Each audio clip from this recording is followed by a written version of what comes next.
Open floors మరియు premium simplex houses రెండు కలిసిన ఒకే ఒక డీటీసీబీ మరియు రేరా ప్రాజెక్ట్ ఈశాన్య ఇన్ఫ్రావారి SGR heights at Shadnagar town 1200 ఎస్ఎఫ్టీలో ఇల్లు కూడా కట్టేస్తున్నారు. 70% bank loan available. Contract number 8297044545. Sirisilla నియోజకవర్గ ముద్దుబిడ్డలందరికీ ముఖ్యంగా మా అన్నదమ్ములు అక్క చెల్లెలు ఎవరైతే ఇవాళ దాదాపు 30,000 ఓట్ల మెజారిటీతో నన్ను గెలిపించినారో వారందరికీ నా శిరస్సు వంచి హృదయపూర్వకంగా ధన్యవాదాలు తెలియజేస్తా ఉన్నా. ఎందుకంటే ఇవాళ రాష్ట్రంలో ఎన్నో చోట్ల ఇంకా ఎన్నో రకాల అనుభవాలు ఎదురైనాయి. కానీ సిరిసిల్లలో మనం చూసిన అనుభవం అన్నింటికీ భిన్నం. ఎవరు ఎన్ని రకాల ప్రలోభాలు పెట్టినా, ఎన్ని రకాల కుట్రలు చేసినా వాళ్ళ సిరిసిల్ల ప్రజలు మాత్రం మళ్లీ ఒక్కసారి అభివృద్దికే పట్టం కట్టినందుకు, సంక్షేమానికే పట్టం కట్టినందుకు వారికి హృదయపూర్వకంగా నా ధన్యవాదాలు. మా నాయకులు, మా కార్యకర్తలు అందరూ కూడా మరి చాలా కష్టపడి గత 100 రోజులుగా పనిచేసిన ప్రతి ఒక్కరికి నా హృదయపూర్వకమైన అభినందనలు. గ్రామీణ స్థాయిలో ఉండే కార్యకర్తల నుంచి మొదలు పెడితే పట్టణంలో ఉండే కార్యకర్తల దాకా ప్రతి ఒక్కరూ నిర్విరామంగా గత 100 రోజులు పనిచేయడం వల్లనే ఇది సాధ్యమైంది. అయితే ఎన్నికల్లో అప్పుడప్పుడు ఇట్లాంటి అనుకోని ఫలితాలు రావడం సహజం. కాబట్టి ఈ ఫలితాలతో నిరాశ చెందవద్దని. ఎందుకంటే ఈ ఫలితాలు ఏవైతే వచ్చినాయో కొన్ని ప్రత్యేక పరిస్థితుల్లో ఇట్లాంటి ఫలితాలు వచ్చినాయి నేనైతే అనుకుంటా ఉన్నాను. కాబట్టి ఈ ఫలితాలతో ఎవరు నిరాశపడవలసిన అవసరం లేదు. ఎందుకంటే మనది ఉద్యమం నుంచి వచ్చిన పార్టీ. పోరాట బంధాను ఉనికి పుచ్చుకొని మొదటి నుంచి కూడా పోరాటాలు చేస్తూ పైకొచ్చిన పార్టీ. మరి కేసీఆర్ గారి నాయకత్వంలో ఆనాడు టీఆర్ఎస్ గా ఉన్నా, ఈరోజు బీఆర్ఎస్ గా ఉన్నా, పోరాటాల నుంచే వచ్చిన పార్టీ. కాబట్టి పోరాటం మాకు కొత్త కాదు, కొట్లాడటం మాకు కొత్త కాదు. తప్పకుండా ప్రజల పక్షాన ఇవాళ అవతల వైపు వాళ్ళు ఏవేవైతే హామీలు ఇచ్చినారో ఆ హామీలన్నీ కూడా నిలబెట్టే దిశగా, ఆ హామీలన్నీ కూడా వారు నిలబెట్టుకోకపోతే తర్వాత ప్రజల పక్షాన ప్రజల గొంతుకై తప్పకుండా మాట్లాడతాం. ఇప్పుడు మాత్రం ఒకటి వాస్తవం, ఇవాళ రాష్ట్రంలో మాకు కూడా గత 3 రోజులుగా ఫీడ్బ్యాక్ వస్తుంది. అయ్యో కేసీఆర్ గారు ముఖ్యమంత్రిగా లేరా, ఈ ప్రభుత్వం పోయిందా అనే మాట ఇవాళ కాంగ్రెస్ పార్టీ కోటేసిన ఓటర్లు కూడా చెప్తా ఉన్నారు. సరే జరిగింది ఏంది అనేది పక్కన పెడితే ఇది వాస్తవం. కాంగ్రెస్ పార్టీ కోటేసిన వాళ్ళు కూడా ఇవాళ మాకు చాలా మంది మెసేజ్లు పంపుతా ఉన్నారు, చాలా మంది వీడియోలు పంపుతా ఉన్నారు. అన్న ఇట్లా జరిగింది. నా విజ్ఞప్తి ఏమంటే ఇవన్నీ కూడా రాజకీయాల్లో, ముఖ్యంగా పవర్ పాలిటిక్స్ లో అధికారం రావడం పోవడం చాలా కామన్. దీని గురించి బాధపడవలసిన అవసరం లేదు. నిరాశ ఉంటుంది, ఖచ్చితంగా ఉంటుంది.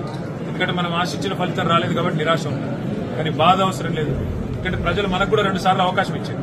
కాబట్టి దానికి బాధపడవలసిన అవసరం కానీ, భయపడవలసిన అవసరం కానీ అంతకంటే లేదు.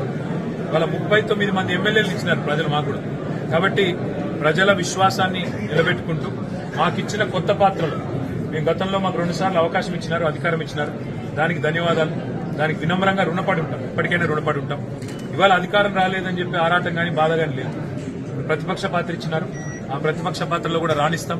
ప్రజల గొంతుకై తప్పకుండా ప్రజల పక్షాన్ని నిలబడతాం.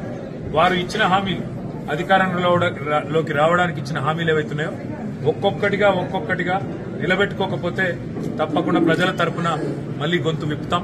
తప్పకుండా ప్రజల తరపున మాట్లాడతాం. 1000% మాకు విశ్వాసం ఉంది. తెలంగాణకున్న ఒకే ఒక్క గొంతు కేసీఆర్, తెలంగాణకున్న ఒకే ఒక్క గొంతు బీఆర్ఎస్. ఈ పార్టీని ప్రజలు వదులుకోబోరు. కాబట్టి నాకు సంపూర్ణమైన విశ్వాసం ఉంది. ఇది కేవలం ఒక తాత్కాలికమైన చిన్న స్పీడ్ బ్రేకర్ మాత్రమే. ఈ గవర్నమెంట్, ఇప్పుడు వచ్చిన గవర్నమెంట్ ఏదైతే ఉన్నదో మరి వారి మీద ప్రజలు చూస్తా ఉన్నారు. చాలా పెద్ద మాటలు, పెద్ద హామీలు ఇచ్చినారు. 2 లక్షల రుణమాఫీ అన్నారు, ప్రతి ఒక్కరికి ఇల్లు కట్టిస్తామన్నారు, మరి ఆర్టీసీలో ఉచిత ప్రయాణం అన్నారు, ఇంకా చాలా చెప్పినారు. అవన్నీ కూడా ప్రజలు రాసి పెట్టుకున్నారు. ఇవాళ తప్పకుండా ప్రజలు అన్ని కూడా గమనిస్తారు. తప్పకుండా ప్రజలు అన్ని కూడా జాగ్రత్తగా ఆలోచిస్తారు. ఆలోచించి మళ్లీ ఎంతో దూరం లేదు, నాకున్న అవగాహన మేరకైతే ఎంతో దూరం లేదు. తప్పకుండా ప్రజల విశ్వాసాన్ని గెలుపొందే క్రమంలో తిరిగి మా పని మేము చేసుకుంటూ, మా కార్యకర్తలు మేము నిర్విరామంగా ఉద్యమంలో ఎట్లయితే కలిసి పనిచేసినామో అట్లే భవిష్యత్తులో కూడా పోతాం. వేములవాడలో దురదృష్టవశాత్తు స్వల్ప మెజారిటీతో మరి ఓ సీటును కోల్పోయినాం. కానీ భయపడేది లేదు, బాధపడేది లేదు. కేవలం స్వల్పకాలం, కొద్ది కాలం నిరాశ ఉంటుంది అంతే తప్ప దేనికి భయపడం, దేనికి వెరవం. ప్రజల గొంతుకై ముందుకు పోతాం. కేసీఆర్ గారి నాయకత్వంలో మళ్లీ తిరిగి ప్రజల విశ్వాసాన్ని గెలుచుకునేందుకు ఒక బాధ్యత గల ప్రతిపక్షంగా పనిచేస్తామని చెప్పి మీ అందరికీ కూడా విజ్ఞప్తి చేస్తూ, మరి సిరిసిల్లలో ముఖ్యంగా నాకు ఇంత పెద్ద మెజారిటీ ఇచ్చిన మా సోదరులందరికీ సోదరిమణులందరికీ ధన్యవాదాలు. నేను ఒక మాట చెప్పాను, సిరిసిల్లలో ఓటుకు రూపాయి ఇవ్వను, ఓటుకు మందు పంచనని చెప్పాను. నేను నా మాట నిలబెట్టుకున్నాను, ప్రజలు కూడా నా విశ్వాసాన్ని నిలబెట్టారు. అందుకే సిరిసిల్లలోని ప్రతి అన్నకు, తమ్ముడికి, ప్రతి చెల్లెకు, ప్రతి అక్కకు నా శిరస్సు వచ్చి వారికి ధన్యవాదాలు. ఇవాళ ప్రతిపక్షంలో ఉన్నాం కానీ తప్పకుండా సిరిసిల్ల అభివృద్ధి మాత్రం నిరంతరంగా జరగాల్సిందే. ఇప్పుడున్న పాలకపక్షం కూడా చాలా మాటలు ఇచ్చింది. ఆ మాటలు నిలబెట్టుకునే దిశగా నా ప్రయత్నం నేను శాసనసభలో, బయట ప్రతి సందర్భంలో చేస్తా. సిరిసిల్ల శాసనసభ్యుడిగా చెప్పుకోవడానికి నేను గర్వపడతానని ఇది వరకు కూడా చాలాసార్లు చెప్పాను. భవిష్యత్తులో కూడా సిరిసిల్ల ఎమ్మెల్యే అంటే తప్పకుండా ప్రతిపక్షంలో ఉన్నా, పాలకపక్షంలో ఉన్నా గట్టిగా కొట్లాడతాడు, మా కోసం మాట్లాడతాడు, మా హక్కుల కోసం కొట్లాడతాడు అనే విధంగా పనిచేస్తాను.